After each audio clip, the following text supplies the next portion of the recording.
for another video. Today, I am going to make a video of me rigging a Koika, and this is 100 grams, and we are going to be rigging it with a single hook. And because of how short the Koika is, we are going to make this quite short. Okay, this is a 5/0 hook, which if we actually measure with a 100-gram Koika, and we're going to be using a single hook, so you could see that there's actually quite a lot of bite. And we're going to make this quite short because it's going to be a single hook config. And I know that you've probably noticed now, but I'm rigging for a particular instance, and this is not going to be a rig that I'm going to be using when I'm doing something like when I'm doing our regular drops. Okay, so this is highly situational, but I'm thinking that maybe it would be useful for you if you're faced with a similar situation. And the situation is we are finding a lot of long-tail tuna acting really weird.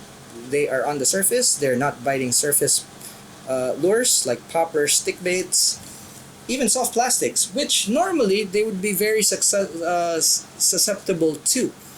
Okay, so there are times when, well, it's tuna, they're just crazy. So there are times when they are just like that. Okay, and we found that using 80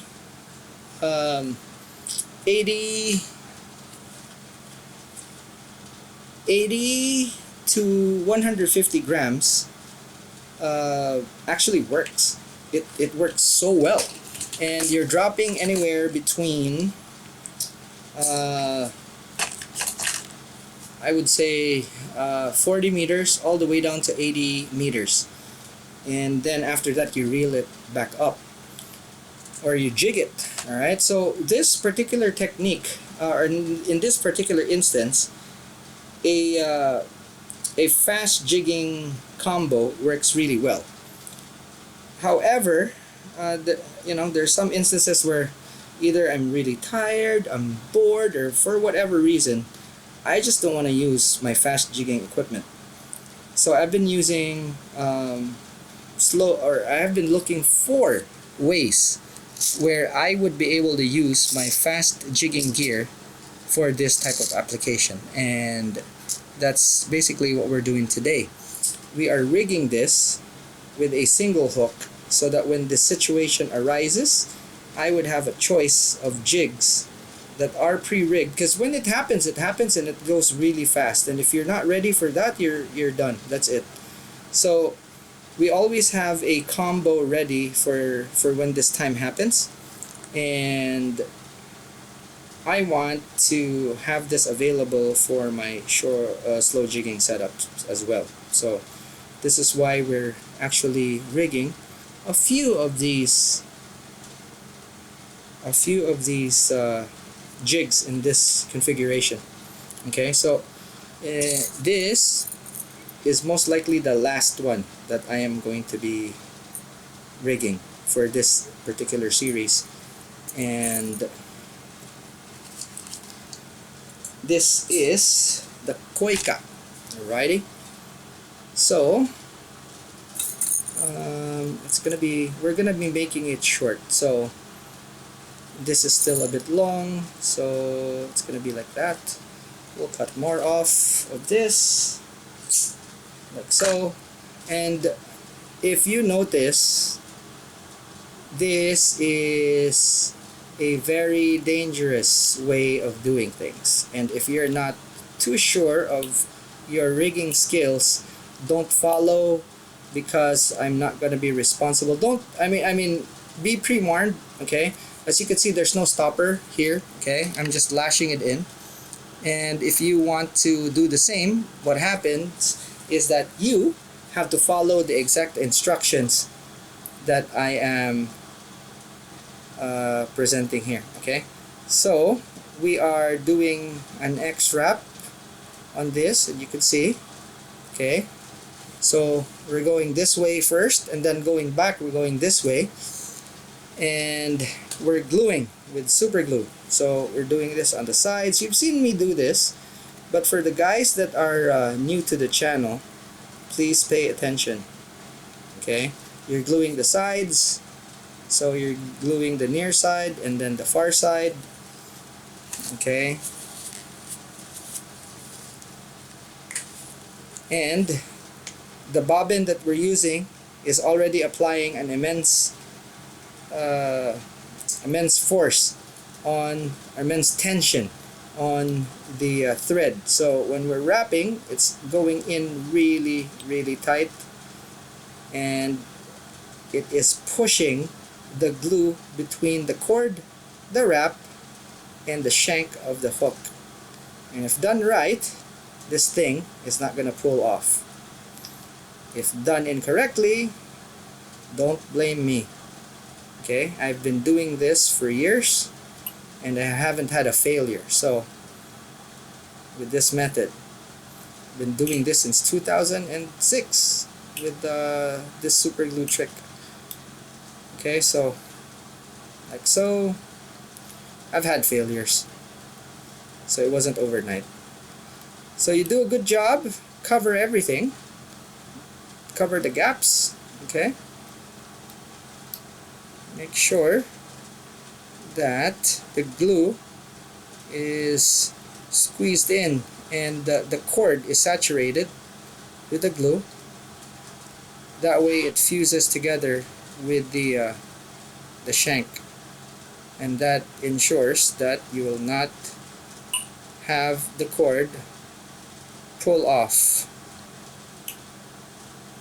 The clearance, or the length also matters, because that dictates the grip. Now, if you have excess glue such as this one, just spread it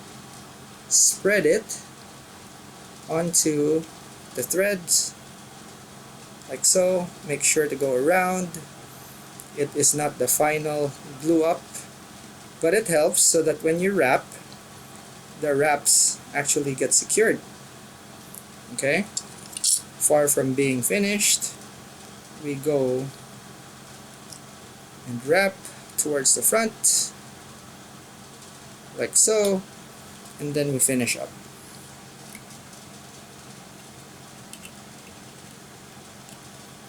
As you can see, it is very clean. When that cuts, okay, it means that it has cut. See, I can't pull that off. It's too short for me to cut, so I'm just gonna burn it off.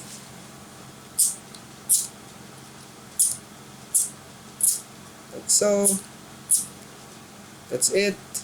Now, put a coat of glue on this whole thing.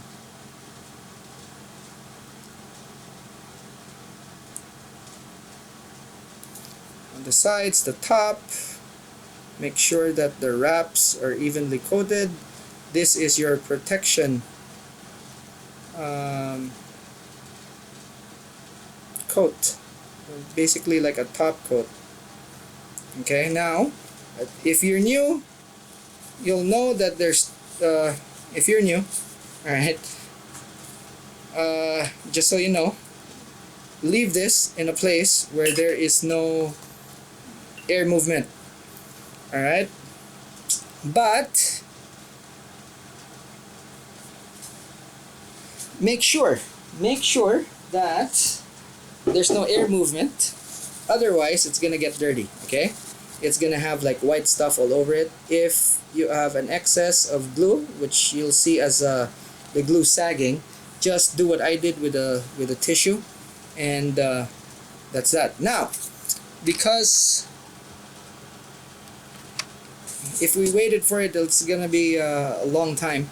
I'm gonna use an accelerant, and just a little bit of it will dry everything up. Now it will get cloudy, okay?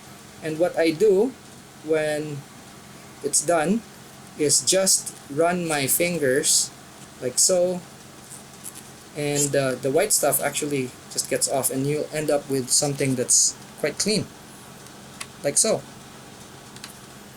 Alright, and that is coated with that is coated right there. And if I've done this right, alright, if I've done this right, I will demo it for you. We take a puller, put it here. We take another puller, put it here, and then we try to pull it off. Doesn't budge. So do that when you do this. Do that bit of exercise and pull it as hard as you can. Now I've done it, and it did budge. So yay! All right. So now all we have to do is just put this on the jig here. Make sure that the position is correct. Okay, so in this instance it's not actually. Alright, so now it's kind of strange because when you're doing this, you have to figure out what the position is so that you'll end up with the hook facing up. Okay, so in this instance, we have to insert it going like that, I guess. No, like that. Okay, so we make it so that it faces us. Okay, so it's facing me, and then insert it,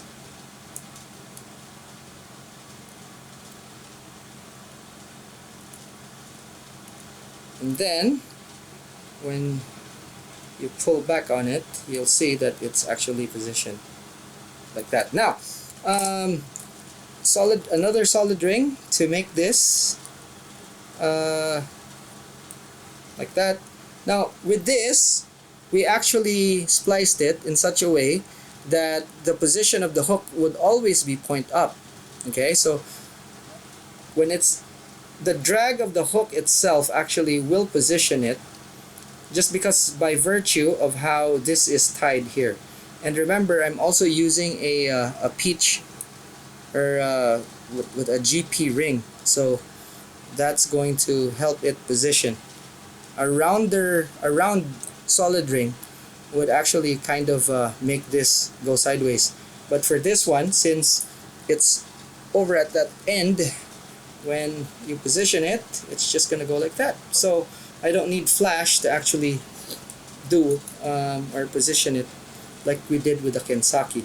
Alright, now let me show you this. So this is our number 3. This is our number 2, and this is our number 1. So in every single, if you don't know what I'm talking about, go look for go click on my channel search and then type in 1, 2, 3, and then you'll end up with a video that explains this. But you have these 3 jigs that pretty much covers different different situations as far as current flow is concerned. Ow! Alrighty, so yeah, just with these 3 jigs, it actually covers different situations. And the Koika is actually a number 2, and I've always said this, and this is kind of like an all-arounder for me. So this is, I have 2 of these, okay, and I haven't rigged this one yet, which I probably won't for this series, probably when I get back. But I rigged this purely situational for this particular instance only, when I explained about the crazy longtails. Starting May, we're gonna be fishing the summer, and I'm pretty sure that we're gonna be encountering situations where, you know, the longtails are gonna be like that. So we're gonna be seeing these in action. But normally, when I'm fishing the Gulf, not the East Coast, I'll be putting 4 hooks on this because it's long enough, not like the slow rocker. But for this, always there's hook sets that fit this perfectly. But for this particular instance, for that tuna, again, I'm just using a single hook rig so that it's very easy for us to take off the hooks. The thing is, we've been using a lot of fast jigging equipment to catch them. And if you search in the channel, affordable JDM, fast jigging combo, it's actually that particular combo that I'm talking about, and I use extensively for this tuna. But I want to be able to fish with them on my light rod, and I want to my light slow jigging rod. Okay, it could be that it's at a time of day where I'm tired and I don't want to extend, overextend myself and fast jig and use more energy than I should be. So I am basically preparing to set myself up for a more relaxed fishing, which is with the slow jigging rod and reel. So this one right there, as you can see, I've been holding it, and the hook position is staying, and that's how it is when I'm using it. Okay, so we're gonna be recording, and I'm gonna take you guys with me when I actually use this. So that's it for now. If you learned from this video, give it a thumbs up. If you want your friends to learn, share this video. If you have something to say, if you have questions, put it in the comment section. As always, I answer each and every single one of them. And that's all I have for this video. Alrighty, thanks so much for watching. I'll see you in the next one. Class dismissed.